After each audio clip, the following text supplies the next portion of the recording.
Hey guys, today I'm actually going to be reviewing a movie for once, since the show I usually watch won't be back on the air till the end of January, and well, pro wrestling is just going downhill. I've got to make some videos doing something else for a little while. So, past couple weeks, I've been wanting to go see the movies that I think will be looked at or nominated at the Golden Globes or Oscars. Some of these movies include The Fighter, True Grit, Black Swan, and 127 Hours. Oh, and The King's Speech as well. So, last night I saw True Grit. Here's what I think about it. I liked the movie. I liked it. I hadn't seen the original True Grit in quite a while. But from what I remember of it, it was pretty good. It was a good remake. Problem I have with it, however, is that the Coen brothers decided to do this remake, and I liked how they worked with Josh Brolin again and Jeff Bridges. But I heard that this movie will not be nominated at the Golden Globes, and at first I thought that was a travesty. But after seeing the movie, I'm actually glad that it isn't. I mean, the movie itself was okay, but it was, to me, Jeff Bridges' performance that stuck out to me. You know, Jeff Bridges in this movie does a pretty good job. You know, he kind of looks like John Wayne in some of the scenes when he doesn't have his hat on. And he brings to this movie his version of what seemed like a mix of Billy Bob Thornton from Sling Blade,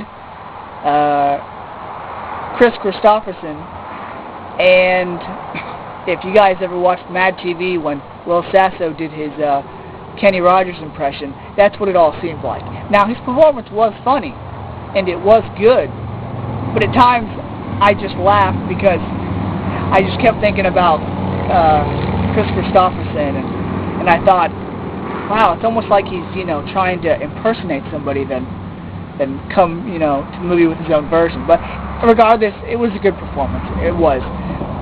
The movie itself was okay.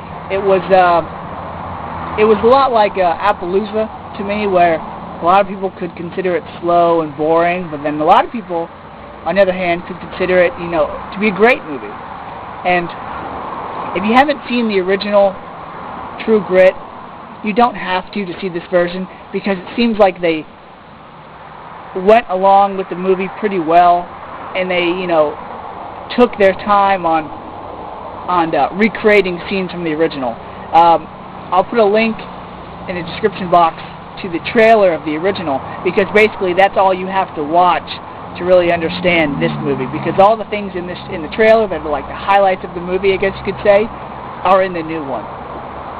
Now, a couple things that really did stand out to me in this movie is I like how they kept with some of the old scenes in the classics. You know, the "fill your hands" line was pretty cool, and it, you know, it actually felt like a Western movie. You know, it felt like Open Range did, where though they were filmed, you know, recently, you know, it still feels like a Western movie. That and Appaloosa. Now, again, also with Matt Damon's performance, it seemed like he was doing a Matthew McConaughey impression, which, if you haven't seen his interview on Letterman, Matt Damon's, where he does the impression, check it out. I'll put the link there in the box still. But it seemed like he was doing an impression of Matthew McConaughey the whole movie, which his role was okay, but it seemed like, again, like an impression. I did like Josh Brolin's role. As small as it was, I did like how, you know, I thought the Coens would take this movie and, you know, make it their own. You know, I didn't think they would stick by the original quite so well.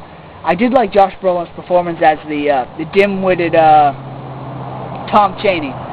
That was pretty interesting. Also, with the movie, I felt it was a bit anticlimactic. I mean, going into this movie, I thought the Coen brothers would change it up. You know, I thought they would take the title of True Grit and, you know, make it similar to it, not, you know, exactly the same as what it came off. You know, they could have made a movie with Rooster Cogburn, and they could have, you know, made him go on, you know, another adventure.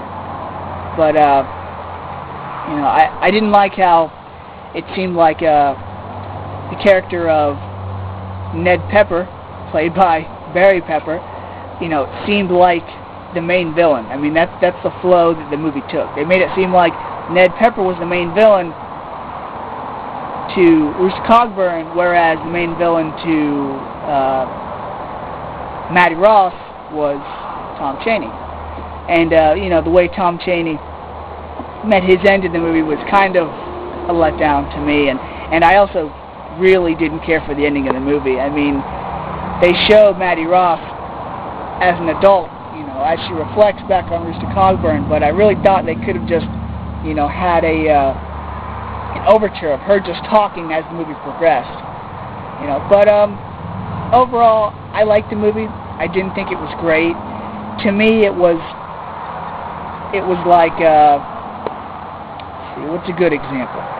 To me, it was like Appaloosa meets Unforgiven,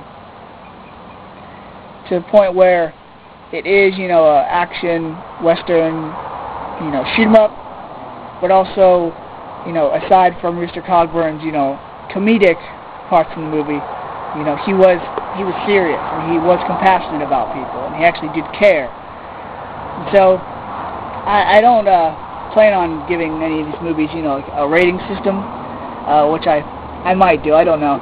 So if I had to give this one out of 5 stars, I'd probably give it 2, just because I didn't walk away from it saying, wow, that was a good movie.